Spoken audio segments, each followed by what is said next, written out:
हाँ, तो आज हम गैसेस के थर्मल एक्सपेंशन के बारे में बात करेंगे। तो पिछले कुछ वीडियोस में हमने सॉलिड्स और लिक्विड्स के एक्सपेंशन के बारे में बात किया। तो हमने देखा था कि अगर आपके पास कोई सॉलिड है या फिर लिक्विड है, उसको अगर आप हीट करते हो, गर्म करते हो, तो वो एक्सपैंड करता है, यानी साइज़ उसका बढ़ता है। उसको अगर आप कूल करते हो, ठंडा करते हो, तो उसका साइज़ घटता है या फिर कॉन्ट्रैक्ट होता है।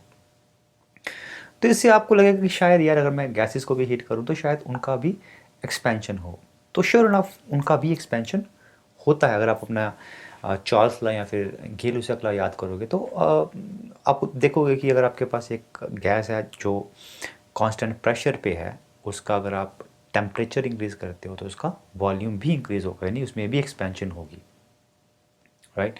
तो अगर आपने मेरे को ध्यान से सुना तो मैंने ये नहीं बोला है कि अगर आपके पास कोई गैस है जिसको आपने कांस्टेंट प्रेशर पे रखा हुआ है तो उसका जो वॉल्यूम होगा वो डायरेक्टली प्रोपोर्शनल है टेम्परेचर। मैंने ऐसा नहीं बोला, उसके बारे में थोड़ा हम बाद में बात करेंगे।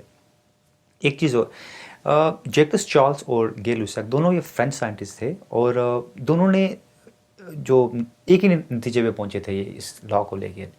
लेकिन जो चार्ल्स था उसने 15 साल पहले ये नतीजा निकाला था जो लॉ है, लेकिन उसने कभी पब्लिश नहीं किया अपना। राइट।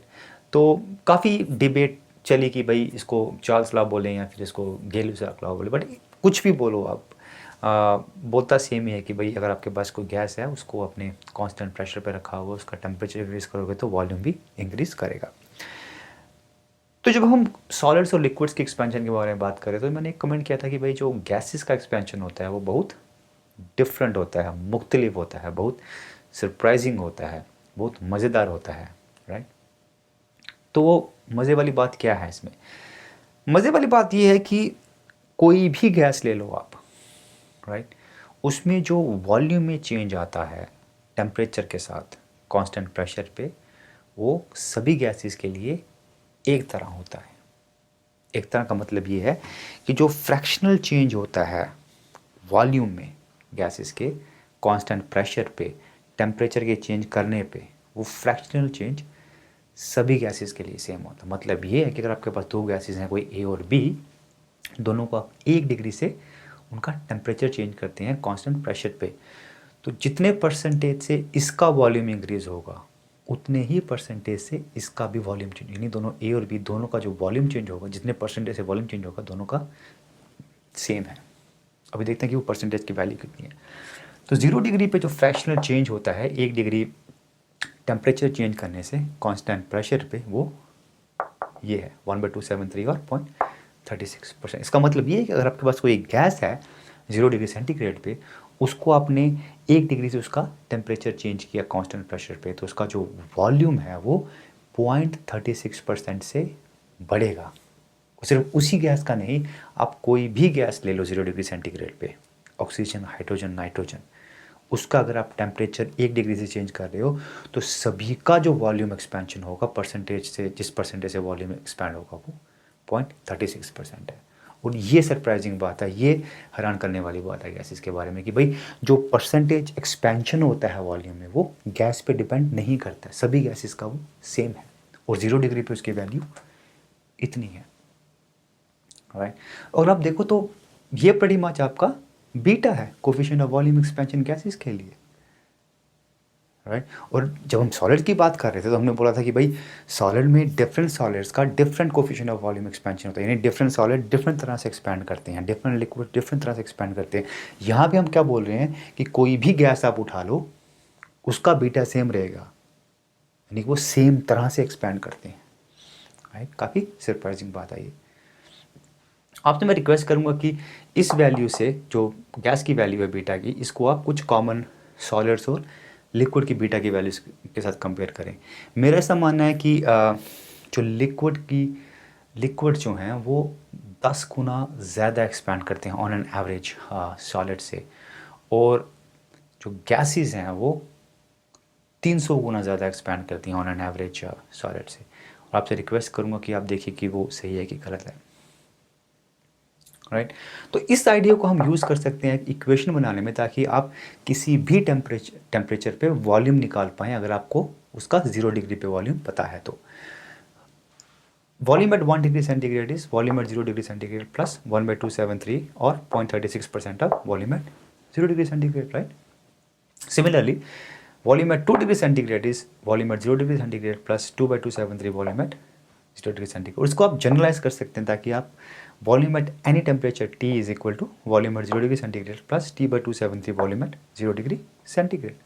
और ये एक्चुअली जो इक्वेशन है ये एक्चुअली ओरिजिनल चार्ल्स ला या फिर गay-lussac की इक्वेशन। ऑब्वियसली उस टाइम पे ये नंबर काफ़ी कम था इससे, क्योंकि उस टाइम वो एक्सपेरिमेंटली प्रॉपर कितना एक्सपेंशन होता है वो प्रॉपरली मेजर नहीं कर पा रहे थे, बट आइडिया यही था। ये एक्चुअल आपकी ओरिजिनल इक्वेशन है चार्ल्स ला और गay-lussac की, राइट। कुछ चीज़ें ध्यान में रखने वाली, अब तक जो हमने डिस्कशन किया है वो गैस, ऐसी गैस के लिए एप्लीकेबल है जो कांस्टेंट प्रेशर पे है और आइडियल कंडीशंस में। आइडियल कंडीशन मतलब लो डेंसिटी, मतलब उसका टेम्परेचर हाई होना चाहिए और प्रेशर कम होना चाहिए।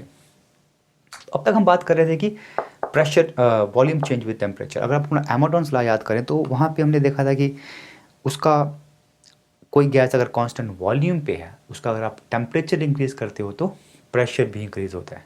लेकिन मज़े की बात ये है कि जो परसेंटेज प्रेशर में चेंज आता है 1 डिग्री टेम्परेचर चेंज करने से, वो सभी गैसेस के लिए सेम है। और उससे ज़्यादा मज़े की बात यह है कि वो वैल्यू जो है, जो परसेंटेज चेंज 0 डिग्री पे इतनी है। तो हम बोल क्या रहे हैं कि भाई कोई भी गैस आप उठा लो, जितना परसेंटेज वॉल्यूम में चेंज आएगा या फिर जितना परसेंटेज प्रेशर में चेंज आएगा 1 डिग्री टेम्परेचर चेंज करने से, वो वैल्यू सेम है। और 0 डिग्री पे उसकी वैल्यू इतनी होती है। ये सरप्राइजिंग बात है गैसेस के लिए। ये जो नॉन इंट्यूटिव पार्ट है गैसेस के, ये जो मज़ेदार वाली बात है गैसेस की। आप नहीं इसको गैस कर सके कि भैया सभी की सभी गैसेस, उनका जो प्रेशर है और उसका वॉल्यूम जो है वो एक तरह चेंज होता है टेम्परेचर के साथ, राइट। तो अगर आप देखो इस इक्वेशन तो इसेंशियली हम क्या बोल रहे हैं कि इस तरह की इक्वेशन हम प्रेशर के लिए भी ले सकते हैं, राइट। यानी pressure at temperature T is equal to pressure at 0 degree centigrade plus T/273 pressure at 0 degree centigrade. और आप इन दोनों इक्वेशन को देखो, इन इक्वेशन से ही जो आपका एब्सोल्यूट जीरो का कॉन्सेप्ट था वो निकला था। क्योंकि अगर आप इस इक्वेशन और दूसरी इक्वेशन में T-273 डाल दो तो ये आपकी वैल्यू 0 बन जाएगी। तो आपको लगेगा कि भाई ये कैसा पॉइंट या फिर कैसा टेम्परेचर लग रहा है अपने को जिसपे गैस का वॉल्यूम भी 0 हो रहा है और उसका प्रेशर भी 0 हो रहा है, राइट। और वो पॉइंट -273.15 बना था और वो एक्चुअली उसको बाद में एब्सोल्यूट 0 बोला गया था और उसके बेस पे हमने एक स्केल बनाया गया था, राइट। और लास्ट बात, अगर आप देखो इस इक्वेशन में टेम्परेचर जो है वो डिग्री सेल्सियस या डिग्री सेंटीग्रेड में है, राइट।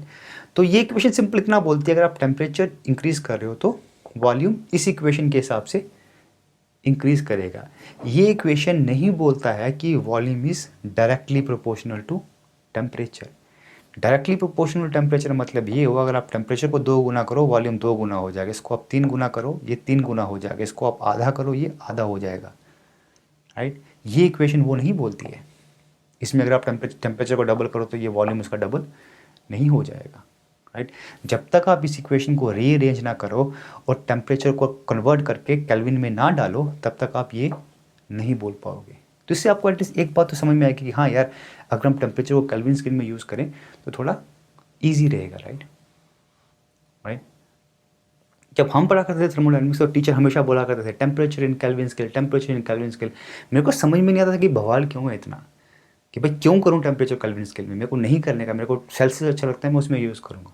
तो बवाल यही है कि काफ़ी सारी इक्वेशंस जो हैं आपकी वो ईजी हो जाती हैं समझने में, लिखने में, राइट। क्योंकि अगर आप ये इक्वेशन यूज़ करते तो आप नहीं बोल पाते देखिए भाई volume is directly proportional to temperature. ये कितनी ईजी है याद करना, वो सबको याद रहता है ये, राइट। और एक और बात है कि काफ़ी सारी इक्वेशन जो आपकी थर्मोडायनामिक्स में हैं वो इक्वेशंस वैलिड ही तभी हैं जब आप टेम्परेचर केल्विन स्केल में यूज़ करते हैं। फॉर एग्जांपल आपको जो सेकंड लॉ का इक्वेशन है, एंट्रोपी का इक्वेशन है, वो तभी वैलिड होता है जब आप टेम्परेचर को केल्विन स्केल में यूज़ करते हैं। तो आई गेस आज के लिए बस इतना ही। Thank you so much for your time. आपसे नेक्स्ट वीडियो में बात करेंगे। Thank you.